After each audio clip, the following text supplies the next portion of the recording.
Hey everybody, this is David, and today I'm going to be talking about Gotham, Season 1, Episode 8, The Mask. And no, this is not about Jim Carrey's movie, The Mask.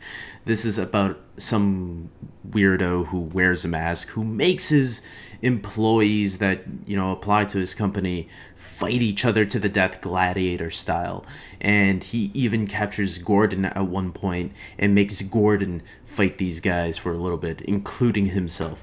So, what did I think about this episode? Let's start off with Gordon and Bullock. Gordon, I like the character of Gordon. I think he's a really cool character.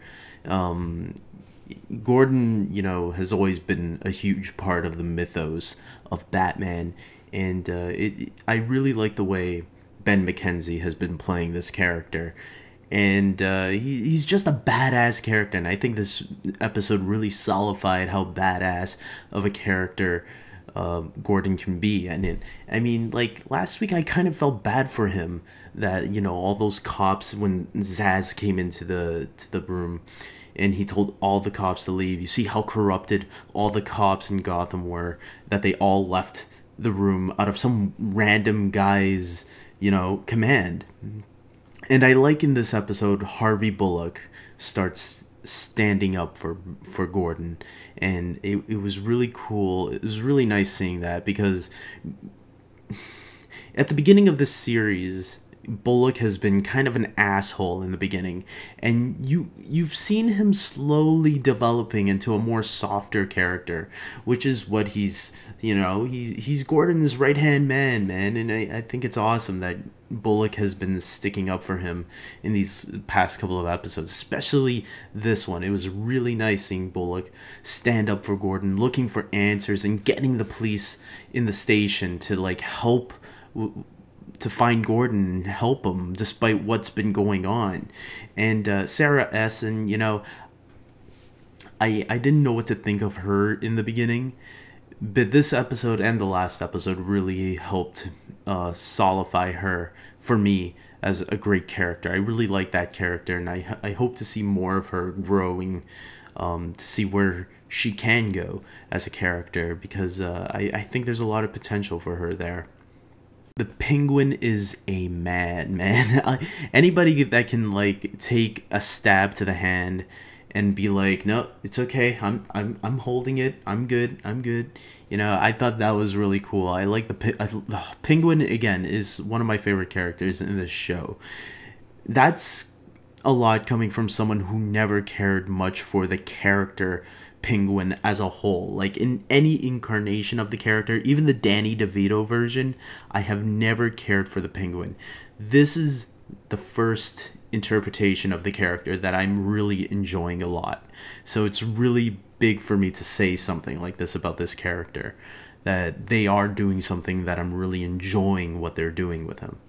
And I'm really enjoying the growth of his character becoming, this double agent, if you will. I think it's great. I'm having a lot of fun with it, and I can't wait to see where Penguin goes from here in the next maybe 10 episodes, all the way through this season. I can't wait to see where they're bringing the Penguin. The villain of the episode I thought was a little weak. I thought what he was doing was pretty insane, but overall I felt it was a weak villain. A lot of the criminals that they've been going after, to me, don't feel like they're the highlight of the episode. It's the characters themselves and the situations that they're going through. Maybe that's why I think last week was the strongest episode, because it didn't really have that villain of the week type of character. And today's villain was pretty weak in my opinion. The highlight of the episode, though, in my opinion, was everything regarding Bruce Wayne, young little Bruce, who eventually will one day become Batman, who I feel, and I still do, I feel like maybe the writers are taking him a little bit too fast in a certain direction, but who knows, what do I know, maybe they have a plan. that goes beyond season 1, but I can't help but say that I am enjoying what they're doing with him. So what do I know? Yeah, Bruce and Alfred together in this episode was great. We got to see Bruce dealing with school issues, including bullies, and who never had to deal with bullies before? I had to deal with bullies when I was in school, and I never got beaten up or anything, but I know I feel for Bruce when he got like these big kids picking on him, and I understood that, and I can relate. It's not easy dealing with bullies, but we all got to, and I really liked that Alfred, the highlight of the episode, what I was gonna say, the highlight of the episode is where Alfred takes Bruce to the kid's house, to the bully's house, and Alfred lets Bruce beat on that kid. Whatever you want to say, if it encourages violence, that kid deserved it, so fair game. So then at the end of the episode, Bruce wants Alfred to teach him how to fight. And, well, okay, this is going to be interesting. How far to an extent will Alfred teach Bruce how to fight? We'll have to wait and see, I guess.